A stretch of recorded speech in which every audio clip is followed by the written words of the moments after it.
Olá pessoal, hoje daremos mais um tema recorrente em fundamentos de educação ou em conhecimentos pedagógicos, tá? Que normalmente é cobrado em concurso público para a área de educação, tá? Se você está aqui também por outro motivo, está estudando para sua faculdade e esse tema ele faz parte da ementa do seu curso, seja muito bem-vindo, tá? E se você chegou no canal pela primeira vez, é muito importante que você se inscreva e também ative o sininho para estar recebendo notificações sempre que eu lançar um conteúdo novo nessa playlist e em outras, tá? Que podem ser do seu interesse. Lembrando também que eu disponibilizei para venda uma apostila contendo temas que normalmente são cobrados em concurso, né? Temas esses de conhecimentos pedagógicos e também de legislação educacional, tá? Lembrando também que aqui no canal tem playlist sobre esses temas. Bom, também é muito importante que você, antes de comprar a apostila, leia a ementa da apostila do curso, né? Para ver se adequa àquilo que você está procurando, ok? Ao longo dessa apostila também tem exercícios de concurso com gabarito brevemente comentado, além, né, do conteúdo propriamente dito. Bom, é isso. Bora começar! Vamos dar início ao nosso estudo sobre as tendências pedagógicas na prática escolar. No contexto da prática pedagógica, temos diferentes tendências pedagógicas que direcionam o modo como o professor ele vai trabalhar, vai selecionar os seus conteúdos, vai aplicar suas avaliações, né? E também os diferentes pressupostos teóricos que serão utilizados como base para a concretização desse trabalho. Para Libânio, as tendências pedagógicas elas são classificadas de acordo com a posição em que elas adotam em relação às condições sociopolíticas que existem, né? Que estão imersas na sociedade. Desse modo, as tendências pedagógicas elas são classificadas em dois grandes grupos, as tendências liberais e as tendências progressistas. A pedagogia liberal, tendência liberal, também se subdivide em tradicional, renovada progressivista, renovada não diretiva e tecnicista. Enquanto que a pedagogia ou tendência progressista também se subdivide em libertadora, libertária e crítico social dos conteúdos. É importante dizer que, além de Libânio, nós tivemos também um outro professor que foi muito importante em propor reflexões em torno das tendências pedagógicas, que foi o professor Saviani. Então, quando pensamos em tendências pedagógicas brasileiras, temos que pensar em dois grandes educadores, Saviani e Libânio.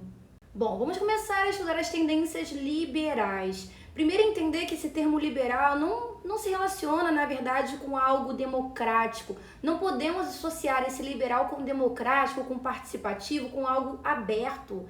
Na verdade, essa tendência liberal ela tende a manter o ordenamento social, manter as classes sociais tal como elas se encontram.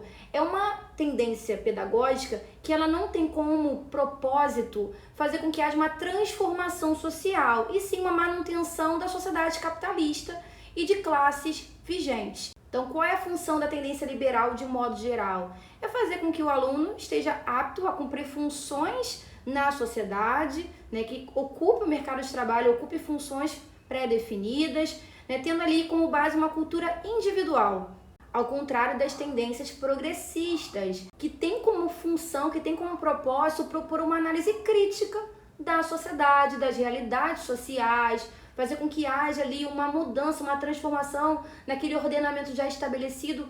Ou seja, é uma tendência que ela tem um embate com as ideias, né, que são propagadas pelo capitalismo, porque ela não busca a manutenção dessa ordem vigente capitalista. Ela busca justamente o contrário. Ela busca fazer com que haja transformação, com que haja mudança. Então, como dito, a pedagogia liberal ela se subdivide em correntes, né, em tendências, como a tendência liberal tradicional.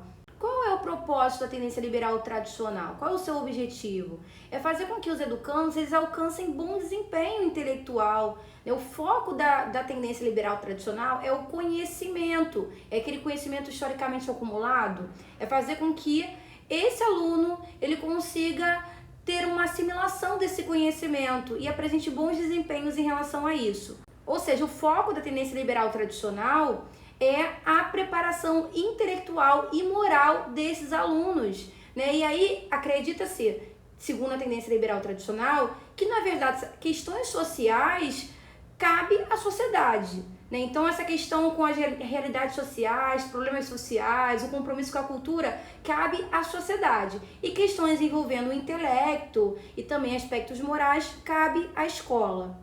Por esse motivo, dizemos que, segundo essa tendência, o foco é o ensino humanístico, de cultura geral, porque não tem ali uma preocupação, né, com questões mais específicas, e na qual se prepara o aluno para ter bons desempenhos, né, com base nos seus esforços pessoais. E como é que são os conteúdos ministrados segundo essa tendência pedagógica liberal tradicional? Esses conteúdos são aqueles que são perpassados ao longo das gerações, né? Eles vão avançando, eles vão seguindo para as novas gerações, assuntos, conteúdos que nem sempre estarão vinculados às realidades sociais. Até porque essa não é a preocupação dessa tendência. E qual é o método aplicado na tendência liberal tradicional?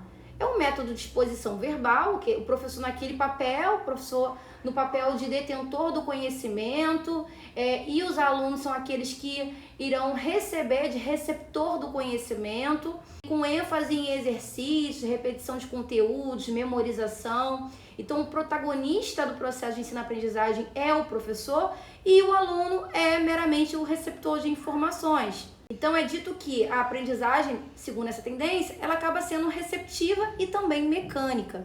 Agora vamos estudar a tendência ocorrente liberal renovada progressivista. Bom, segundo essa tendência, nós temos como valorização a autoeducação, ou seja, o aluno ele já passa a ser o sujeito do conhecimento, né? Diferente da tendência tradicional, né? A tendência tradicional, quem tinha o conhecimento, quem era o detentor do conhecimento e o protagonista do processo de ensino-aprendizagem era o professor.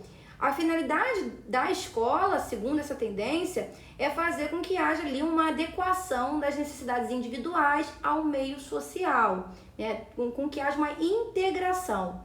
Então, segundo essa tendência, que é liberal, renovada, progressivista, nós temos ali o aluno, ele assimilando informações por meio de experiências, né? Então, o processo de integração, ele vai utilizar de experiências para que o aluno consiga ser submetido a um processo ativo de construção e reconstrução do objeto.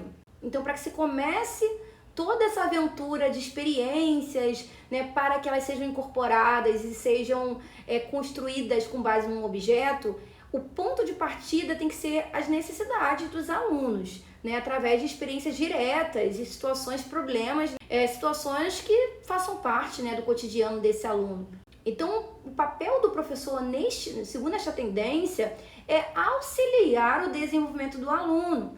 Mas esse desenvolvimento ele tem que ser livre e espontâneo. Afinal, estamos falando aqui de uma autoeducação, tendo sempre como ponto de partida a própria experiência humana, as vivências, as experiências desses alunos. Embora também dê destaque à cultura e o desenvolvimento de aptidões individuais, já que também é uma tendência liberal, então também não foge muito a essa regra, tá? Então tem sim ali a preocupação com as questões individuais. Em relação aos conteúdos que são ministrados segundo essa tendência, nós temos como destaque o aprender a aprender. O que é isso? É muito mais importante o processo do que o resultado. É muito mais importante a forma como você aprende, quais são os mecanismos que você utiliza para poder aprender, do que de fato a aquisição daquele saber, do saber propriamente dito. Então dizemos que, segundo essa tendência, o método de ensino é o aprender fazendo. Então, segundo essa corrente, para aprender você precisa colocar a mão na massa, você precisa ter contato direto, você precisa ter experiências, você precisa vivenciar a situação. Então, através de quais meios, de quais recursos? Através de pesquisas, de descoberta, do estudo do meio, soluções de problemas. Porém, mais uma vez, dizendo que, apesar de ter ali um enfoque mais voltado às experiências, mais voltado a um ensino significativo e também mais voltado ali para a autoeducação, tirando um pouco o professor daquele papel de detentor do conhecimento, ainda assim, essa tendência era uma tendência liberal. Por quê? Porque a preocupação eram as aptidões individuais, porque não tinha essa questão de contextualizar com as realidades sociais, não tinha essa questão com a transformação social. Agora vamos falar da tendência liberal renovadora não diretiva, também conhecida como escola nova. Temos que dizer aqui que nós temos o pioneiro, o grande pioneiro da Escola Nova no Brasil, que foi Anísio Teixeira. E como características essenciais desse autor, né, que foi muito importante, teve grande influência no pensamento pedagógico brasileiro, nós temos como características a ênfase na escola pública e educação integral. Educação integral não é aquela educação necessariamente com mais tempos de aulas, com uma extensão em relação à carga horária. É uma educação que ela seja integral no sentido de que ela consiga abarcar todas as nuances daquele indivíduo. É integral no sentido global, no sentido orgânico, e não integral necessariamente em termos de carga horária. E ênfase na escola pública, aquela escola que seja gratuita, que ofereça condições de acesso e permanência àquele aluno. Também uma educação democrática, com base em princípios democráticos, formação docente, entendendo que aquele profissional, o professor, ele tem que estar sempre se atualizando, ele também está em constante aprendizado, e uma aprendizagem de atitudes e senso crítico. Então, o objetivo dessa tendência é a formação de atitudes, através de discussões, resoluções de problemas psicológicos, né? E também tem como propósito o autodesenvolvimento e a realização pessoal. Existe um enfoque humano muito forte nessa tendência, uma preocupação humana, uma preocupação com questões psicológicas, com a formação de atitudes. Já que o enfoque é humano, quando falamos de conteúdos, a preocupação, né, dessa tendência é com o desenvolvimento de relações interpessoais. Como é que as relações acontecem no ambiente escolar? Como é que elas se dão? Como elas são construídas? Ou seja, a preocupação com as relações ela é muito maior, segundo essa tendência, do que a assimilação do conteúdo propriamente dito. Então, o método de ensino ele é muito mais centrado no aluno, né, em estimular o autodesenvolvimento desse estudante, desse aluno.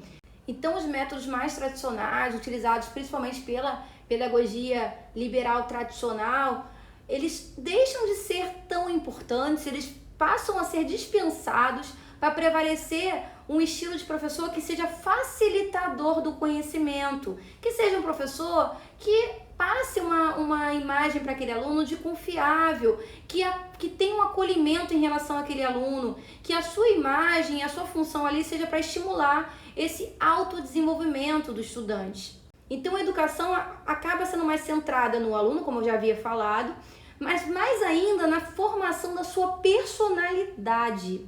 Então, segundo essa tendência, é melhor que exista uma ausência em relação à educação para que o aluno ele se sinta livre, sem intervenções que ele possa encarar como sendo ameaçadoras ao seu processo de autodesenvolvimento. Então, uma tendência que ela tem pouca intervenção em relação ao desenvolvimento do aluno. Então, segundo essa tendência, é melhor que se ausente para que o aluno ele tenha maior aceitação, ele se sinta mais à vontade e menos pressionado e menos, entre aspas, ameaçado. Vamos falar agora da tendência liberal tecnicista. Qual é o objetivo dessa tendência? Preparar o aluno para que ele sirva à sociedade. De que forma? Ele irá compor os recursos humanos, ele será mão de obra para uma indústria, por exemplo, para uma empresa. Ele vai servir à sociedade através da mão de obra, através de todo o processo em que ele teve contato durante o seu ensino tecnicista. Então a preocupação aqui é atender às necessidades do empresariado para formar uma mão de obra, né, que seja qualificada para compor o mercado de trabalho. Então, para isso, é necessário que houvesse uma reorganização em relação ao sistema educacional, que fosse um sistema educacional que se preocupasse com questões de maior produtividade em relação aos alunos, né, durante seus processos pedagógicos, em que eles tivessem essa consciência de que é necessário produzir cada vez mais, né, e também tendo uma ideia de racionalização de recursos, sendo eficiente durante esse processo. Como os meios pedagógicos, os processos, eles são muito mais importantes nessa tendência liberal tecnicista, a questão envolvendo a relação professor e aluno acaba ficando bem secundária, bem menos importante segundo essa tendência. O que é de fato importante para essa tendência? Os materiais utilizados, empregados, os livros que vão deter ali os conhecimentos, as instruções, as orientações, os recursos audiovisuais que serão utilizados para poder mecanizar esse processo para tornar aquele aluno mais bem preparado, mais qualificado diante de um processo. Então, a prioridade dessa tendência é a produção e a eficiência nos meios para que você consiga atingir um objetivo. Então, quem é mais importante segundo essa tendência? É o material empregado, né, o material didático ou o próprio professor? O mais importante segundo essa tendência é o material didático, é o processo, são os recursos utilizados para se atingir uma finalidade. Então a ideia aqui é formar alunos especialistas, né, que consigam transformar em ações, orientações presentes em manuais, alunos que tenham ali uma grande tendência prática para poder produzir, sempre com esse foco na produtividade, na eficiência. Assim como acontece com o sistema produtivo, com o mercado de trabalho, simulando o que vai acontecer com esse aluno no mercado de trabalho, né? Buscando sempre aperfeiçoar a ordem social vigente, tá? Então, não tinha como função, como as demais tendências liberais, não tinha como função fazer com que tivesse ali um desequilíbrio do ordenamento predominante, que no caso é o capitalismo. A ideia é a manutenção desse ordenamento. Então, como é que o aluno ele é visto nesse processo? Ele é um depositário, ele recebe as informações, as instruções, as orientações. Ele é quem acumula essas orientações. Então, tanto o professor quanto o aluno, eles são secundários no ensino tecnicista. O que é importante para esse ensino? É o método. E o grande objetivo, na verdade, é a intensificação da atividade industrial no país, com foco nos materiais de ensino e também na racionalização dos recursos. Vamos fazer questões de concurso para estar assimilando esse conteúdo. Eu irei fazer mais um vídeo sobre esse assunto, porque é um assunto mais extenso em comparação com outros da parte pedagógica, tá? Então terá mais um vídeo falando da pedagogia progressista e também com mais exercícios. Eu tenho uma apostila que contém esse conteúdo também com questões, tem a parte escrita, desenvolvida, né? E mais questões. Tem também outros conteúdos que são muito cobrados em concurso, né? E também em faculdade sobre a parte pedagógica. Então vale a pena vocês verem a ementa, ver se adequa ao que você deseja. E os links estão presentes na descrição desse vídeo. Vamos fazer uma questão de 2024 da Banquibad, que fala o seguinte: qual das seguintes características melhor representa a abordagem pedagógica das tendências progressistas? Embora eu não tenha aqui descrito cada corrente da tendência progressista, eu falei de modo geral sobre ela. Então vocês conseguem fazer sim essa questão. Letra A. ênfase na transmissão direta de conhecimentos pelo professor para os alunos.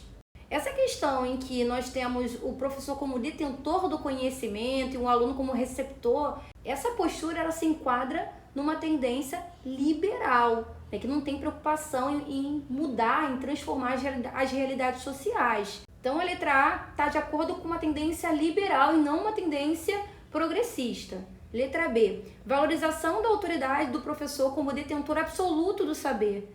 Mais uma vez, professor como sendo o que detém o poder, detém toda a autoridade, que detém todo o saber, é uma característica das tendências liberais, né, das tendências liberais tradicionais, né, que tem aquele com enfoque na memorização, na acumulação do saber, com foco na assimilação dos conteúdos, né? Então, letra B não é progressista. Letra C, foco na adaptação do aluno ao conhecimento acumulado ao longo da história. O foco da tendência progressista não é acumular conhecimentos que são históricos, né? Aqueles conhecimentos já estabelecidos ao longo da história, culturalmente estabelecidos. Não é esse o objetivo de uma tendência progressista, né? Essa aqui está muito mais voltada a uma tendência liberal, que é sim uma tendência que se preocupa com essa questão dos saberes historicamente acumulados, né? Que se preocupa com essa questão de assimilação de conteúdo. Então a letra C também não é. Letra D, priorização da aprendizagem como construção ativa do conhecimento pelo aluno. Exatamente isso, é entender que a aprendizagem, para ser significativa, ela tem que ser construída. Por quem? Pelo próprio aluno. O aluno é o sujeito ativo do conhecimento. Tá? Então a letra D está correta, ela está de acordo, né, com uma tendência progressista e é a nossa resposta. E letra E, ênfase na memorização e repetição como métodos principais de aprendizagem. Não, isso aqui está de acordo com uma tendência que ela é liberal, né? Mais precisamente com a tendência liberal tecnicista, né? Com essa ideia da repetição, para você repete tanto que você memoriza, né? O método principal de aprendizagem. Então, não. Só a letra D que está de acordo com a tendência progressista. As demais são tendências liberais. Mais uma questão de 2024, questão que traz uma imagem que diz o seguinte: observe a imagem a seguir e na sequência responda a questão proposta. Nessa imagem nós temos o professor, né, e o aluno, e o professor ele coloca dentro do aluno algumas informações, né, e ele diz: ah, não disse? A escola não é lugar para essas coisas. E aí ele vai, na verdade, tirando essas ideias do aluno, né? Ele vai removendo, vai limpando a mente do aluno e colocando aquilo que ele quer. Né? O que não é lugar para quê? Não é lugar para ter ideias, não é lugar para ter sonhos, desejos, curiosidades, sentimentos. Não é lugar para tratar sobre sexualidade, política e tampouco experiências pessoais. É isso que diz essa imagem. Em relação às tendências pedagógicas que caracterizam historicamente a educação brasileira, é correto afirmar que a concepção de escola expressa na imagem alinha-se à tendência pedagógica. A tendência pedagógica que reafirma o ordenamento vigente, que tem como função a manutenção desse ordenamento, que não busca mudanças e transformações sociais, que está buscando sempre ali a aquisição de conhecimentos já estabelecidos pela sociedade. Para isso, várias temáticas que são importantes não são trabalhadas porque está descontextualizado com as realidades sociais. É uma tendência mecânica que coloca o aluno como receptor do conhecimento, coloca o professor como autoridade máxima e o professor como sendo o detentor do conhecimento, e ele tem o controle da situação, ele que vai dizer o que o aluno precisa aprender de acordo com o que ele aprendeu também ao longo do tempo. Essa tendência é uma tendência pedagógica tradicional, letra B. E para a gente estar fechando esse vídeo, eu trouxe mais uma questão atualizada, questão de 2024, que diz o seguinte: julgue os itens a seguir relativos ao processo de avaliação, considerando-se a tendência tradicional. Lembrando que aqui no canal também tem um vídeo sobre avaliação nessa mesma playlist, beleza? Então a questão quer que você diga quais são as características da avaliação numa perspectiva de tendência tradicional, que é aquela tendência que se preocupa com a memorização, o aluno recebendo conhecimento, o professor sendo o detentor do conhecimento, então o aluno ele é um receptor do conhecimento. O processo de ensino-aprendizagem tem como protagonista, na verdade, o professor e não o aluno. Né? Então temos ali um enfoque na questão de nota, desempenho, de assimilação de conhecimentos pré-estabelecidos ao longo do tempo. Então, baseado nisso, vamos analisar cada afirmativa. 1. Avaliar o aluno significa aplicar provas, registrar notas e apontar as falhas. Exatamente. Na perspectiva tradicional, a avaliação passa a ser um instrumento meramente para poder verificar questões de desempenho e não uma avaliação formativa que verifica todo o processo e evolução daquele aluno. A 1 está correta. 2. O método de avaliação é repreensivo e desgastante. Repreensivo no sentido de advertir o aluno, de trazer ali um teor de severidade, algo no sentido de punição, entende? E claro que acaba se tornando desgastante, né? Porque o aluno ele tem medo de uma avaliação, ele entende a avaliação como se fosse, né, um monstro e não como um meio, né, dele conseguir desenvolver as suas habilidades, de conseguir melhorar o seu percurso, né? E não como sendo uma forma de melhoria, e sim como se fosse uma forma de punição, entende? Então a 12 está em concordância sim com a tendência tradicional. E 3, a avaliação tem como principal objetivo verificar erros e acertos do aluno. Exatamente, essa é a função da avaliação segundo a tendência tradicional. É buscar se os alunos estão em concordância, né, se eles estão acertando aquilo que foi proposto, se eles estão errando. É verificação de erro e acerto, basicamente isso. E daí você tirar uma média, uma avaliação de desempenho daquele aluno. Então todos os itens estão certos, a letra E é a nossa resposta. Fala pessoal, eu espero que esse vídeo tenha contribuído para os seus estudos. Se você gostou, deixa um like e também um comentário. E aproveita que está por aqui e explora outros conteúdos do canal, né, que podem estar reforçando nos seus estudos. Bom, é isso, bons estudos e eu vejo vocês nos próximos vídeos.